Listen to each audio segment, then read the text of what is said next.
छत पे सब्जियां और फल उगाने का ख्याल कैसे आया? ये रवि साहब, ये एक बड़ी इंटरेस्टिंग बैकग्राउंड है। कुछ मसाइल हैं जो आम तौर पे नाज़रीन भी वो उसका सामना करते हैं, मैं भी सामना करता रहा हूँ कि ये जो सब्ज़ियाँ हैं इनकी क्वालिटी सबसे बड़ी बात ये है। दूसरा ये है कि इनकी कीमतें, इन पे कोई हमारा बस नहीं चलता। सार्फिन के तौर पे भी ये जो चीज़ें हैं ये आए दिन महंगी होती जा रही हैं, और इसके अलावा भी नई से नई तहकीक भी सामने आ रही है कि जो सब्ज़ियाँ बाज़ार में आती हैं और जिस माहौल में वो पैदा हो रही हैं वो उनका मयार वो नहीं है, क्वालिटी वो नहीं है। बल्कि कुछ सब्ज़ियाँ जो हैं वो तो जो शहरों के नज़दीक जो पानी है उससे जो पैदा की जाती हैं वो खाने के तो काबिल क्या होंगी, वो जहरीली सब्ज़ियाँ हैं। तो ये सारी सूरत हाल हम देख भी रहे थे, परेशान भी होते थे जब किसी दुकान पे सब्ज़ी या फल जो है वो ख़रीदने जाते थे और पूछते थे भी ये कहाँ से आई है, लेकिन कोई नहीं बताता। वो तो चूँकि उन्होंने बेचनी होती है, वो तो अपने नफ़ा की उनको फ़िक्र होती है। तो फिर हम सोच रहे थे कि इसको कैसे उगाया जाए, इन चीज़ों को घर में कैसे पैदा किया जाए। तो ये सोचो विचार कुछ अर्सा चलती रही। तो फिर ये कुछ एक आइडिया जो है हमने डेवलप किया है कि जी इसको जो है महदूद वसाइल होते हुए भी, आपके पास ज़मीन नहीं है, छोटे घर हैं, बड़े घरों में तो लान होते हैं, तो छोटे पैमाने पे छोटे घरों वाले जो लोग हैं जिनके पास बाहर गार्डन भी नहीं है, तो वो लोग क्या करें? अगर वो चाहते हैं कि जी वो मयारी सब्ज़ी जो है वो खाना चाहते हैं और फ्रेश खाना चाहते हैं, और अपने जो लागत इस पे है, जो आजकल आपको पता है कि सब्ज़ियों की कीमतें भी बहुत ज़्यादा हैं, अनअफोर्डेबल हैं, तो उसके अलावा वो बचत भी करना चाहते हैं, तो उनके लिए इसका क्या हल है? इसी सोच पे ये जो एक मॉडल है वो मबनी है, जिसको हमने ये एक्सपेरिमेंट किया। अब ये तीसरा सीज़न है, बड़ा इसमें हमें कामयाबी जो है हमें मिली है, बड़ी कामयाबी से हमने किया है। और इसमें लेसन भी है कि इसको जो है मकसद भी है शेयर किया जाए। मैं शेयर कर भी रहा हूँ, बेतहाशा लोगों को मैं ये विज़िट करवाता हूँ, तरगीब देता हूँ कि जी आप जो है ना सब्ज़ी और फ्रूट के हवाले से एक घरेलू सतह की जो खुद कफ़ालत है ये अपने आप हाथ में लें। आप मार्केट के रहमो करम पे ना रहें, आप इसको अपने हाथ में लें और फ्रेश और ताज़ा सब्ज़ी जो है अपने ही गार्डन की जो है पैदा की हुई वो इस्तेमाल करें, और आप बचत भी करें और मयार भी जो है वो भी आपको जो है उस इसका जो है मयारी चीज़ भी जो है वो आप इस्तेमाल करें। डॉक्टर साहब, आपने मुख्तलिफ़ किस्म की सब्ज़ियाँ लगाई हुई हैं, इंग्लिश वेजिटेबल भी आपने लगाई हुई है, खीरे भी आपने लगाए हैं, तोरी भी, टमाटर भी, धनिए भी, पुदीने आपने 7-8 किस्म के पुदीने लगाए हुए हैं, स्ट्रॉबेरी लगाई हुई। ये सब कुछ करने के लिए आपने कितने माली रखे हुए हैं? ये बड़ा इंटरेस्टिंग सवाल है कि कितने माली रखे हुए हैं। इसमें कोई जो है ना माली वाली कोई बात नहीं है, और ये बिल्कुल घरेलू पैमाने पे मैं खुद ही इसको देखता हूँ। थोड़ा बहुत मेरी फैमिली जो है वो मेरा साथ देती है जब मैं कहीं टूर पे होता हूँ 1-2 दिन के लिए। तो इसको बनाया ही इस तरीके से, अरेंज इस तरीके से किया गया है कि जी इसमें एक तो जो है वीड्स या जड़ी बूटियाँ जो हैं जो बड़ी भरमार करती हैं सब्जियों में, एक तो उसका जो है फैक्टर बहुत कम है। इसके अलावा चूँकि ये छत के ऊपर है, ये मॉडल जो है ये रूफ टॉप गार्डनिंग हम अंग्रेज़ी में कहते हैं, छत के ऊपर ये नया तजर्बा है सब्जियों को उगाने का। तो और जो मटेरियल इस्तेमाल किया गया है जिसमें ये सब्जियां लगाई गई हैं, ये मटेरियल जो है ये इस पानी की जो इसकी जो रिक्वायरमेंट है या उसकी जो ज़रूरत है वो भी कम से कम है इसमें, चूँकि ये उसको एक इंसुलेशन टाइप मुहैया करता है और सर्दियों में ये मिट्टी को गर्म भी नहीं होने देता।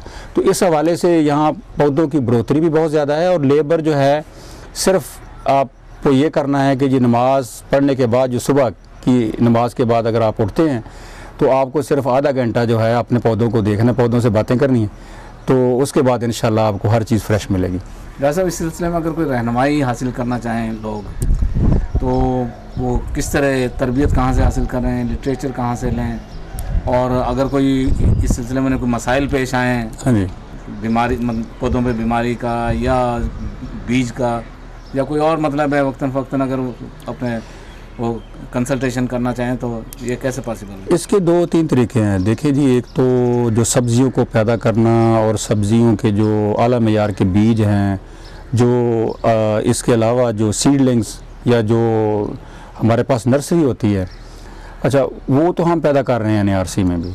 मतलब इसके अलावा जो रिसर्च के और अदारे हैं, मकामी अदारे हैं, जहाँ भी जिस इलाके में आप रहते हैं तो उनके पास भी इनके बीज भी होते हैं, इनकी नर्सरीज भी होती हैं। अच्छा, इसके अलावा हमारा जो महकमा है उन्होंने इसके ऊपर एक किताबचे भी बनाए हैं कि सब्जियों का जो NARC में उसका जो सीज़न है, कब इसको पैदा करना है, इसका वक्त काश्त क्या है, इसकी जो है बाकी अवामल जो है पैदावार के वो क्या हैं, तो वो सारी चीज़ें। और सीड बीज जो है अपने करीब के जो आपके हैं सीड डीलर जो हैं मयारी पता होता है, थोड़ा सा आप ज़रा प्रोब करें तो वो आपको पूरा बता देंगे। किसी अच्छे सीड डीलर के पास जाएं, वो आपको बता देगा। और वो उसके पास पैकेज भी होता है, वो बेहतरीन बीज आपको जितना आपको चाहिए, 10 बीज चाहिए, 20 बीज चाहिए, 40 बीज चाहिए, वो आपको दे भी देता है बना के उसका पैकेज। या हमारे अदारों में भी अब अवेलेबल हैं ये सीड के जो पैकेट्स हैं, एक हाउस होल्ड लेवल पे सब्जियां उगाने के, वहाँ से भी आप मिल सकते हैं। तो मालूमात तो अगर आप थोड़ी सी एफर्ट करेंगे, सीड डीलर हैं वो उसमें जो बाहर के जो बीज हैं, पाकिस्तान के जो बीज हैं, जिस तरह के आप ख़रीदना चाहते हैं ज़्यादा पैदावार लेने के लिए, उसकी तमाम मालूमात वो देते हैं। पेटको से भी हम ले सकते हैं। पेटको के ऊपर ये किताबचा मौजूद है। तो इन सब्जियात को उगाने का जो पूरा प्रोसेस है, जो अमल है, जो इसका वक़्त है, वो तमाम मालूमात उस किताबचे में भी हैं, बीज भी वहाँ अवेलेबल हैं। और इसके अलावा अगर उनसे आप रब्ता करें, हमारा जो पेटको का जो एक सेल पॉइंट है NARC के बाहर, वहाँ से अगर आप जो है उनसे कुछ सीड के बारे में या नर्सरी के बारे में कोई चीज़ मालूमात लेना चाहें, या नर्सरी जो है पैदा के कहाँ से मिलती है, वो सारी चीज़ें आपको बता देंगे। प्राइवेट फार्म से मिलती है या हमारे सेंटर के अंदर से मिलती है, तो जिस तरह से वो अवेलेबल है वो सारी मालूमात। ये बताएं कि ये जो कुछ हम देख रहे हैं ये तो यकीनन आपके अपने घर की ज़रूरत से ज़्यादा सब्ज़ी आपको मिलती होगी। बिल्कुल मिलती। तो जो सरप्लस है फालतू सब्जी, उसका आप क्या करते हैं? ये वैसे बड़ा इंटरेस्टिंग सवाल है इसमें। और इसमें जो ख़ास तौर पे एक बात जो मैं आपसे शेयर करना चाहता हूँ कि ये एक किस्म का सोशल स्टेटस जो है ना जी, वो भी ये जब जो सरप्लस सब्ज़ी है, देखिए हम अपने हमसाये में भी देते हैं, हमारे जो यहाँ दोस्त हैं उनको भी देते हैं। जो बंदा देखने आता है ख़ुसूसी तौर पे उसको ज़रूर कोई ना कोई चीज़ जो है, जो भी वहाँ इस वक्त इस बाग में आर्चर्ड में होती है, उसको साथ दे के रवाना करते हैं। वो 10 जगहों पे बात करता है, वो अपने जो मेहमान उसके घर आते हैं उनको भी लेके आता है कि देखें डॉक्टर साहब का ये मॉडल। तो एक तो हमें वो एक खुशी भी हासिल होती है कि हमने काम किया है, हमें खुद भी फ़ायदा हो रहा है, लोग जो हैं वो आपको रिकॉग्नाइज़ भी कर रहे हैं कि जी बड़ा डिफरेंट काम किया है। तो इसमें जो है और जितनी भी मैसेज भी जाता है, मेरे दफ्तर के लोग हैं उनके साथ ये बहुत सारी चीज़ें मैं रोज़ाना ले जाता हूँ। फ्रूट है तो फ्रूट लेके जाता हूँ, सब्ज़ी है तो सब्ज़ी लेके जाता हूँ, उनको देता हूँ। जो भी वहाँ हमारा सपोर्ट स्टाफ है उनके साथ शेयर करते हैं, जो ऑफिसर्स हैं।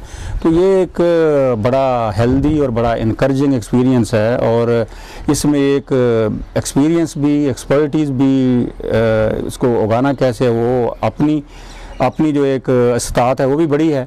और इसकी जो प्रोडक्ट्स है वो लोगों से शेयर किए हैं, तो एक रिकॉग्निशन जो है सोसाइटी में वो भी हुई है कि जी डॉक्टर साहब ये काम भी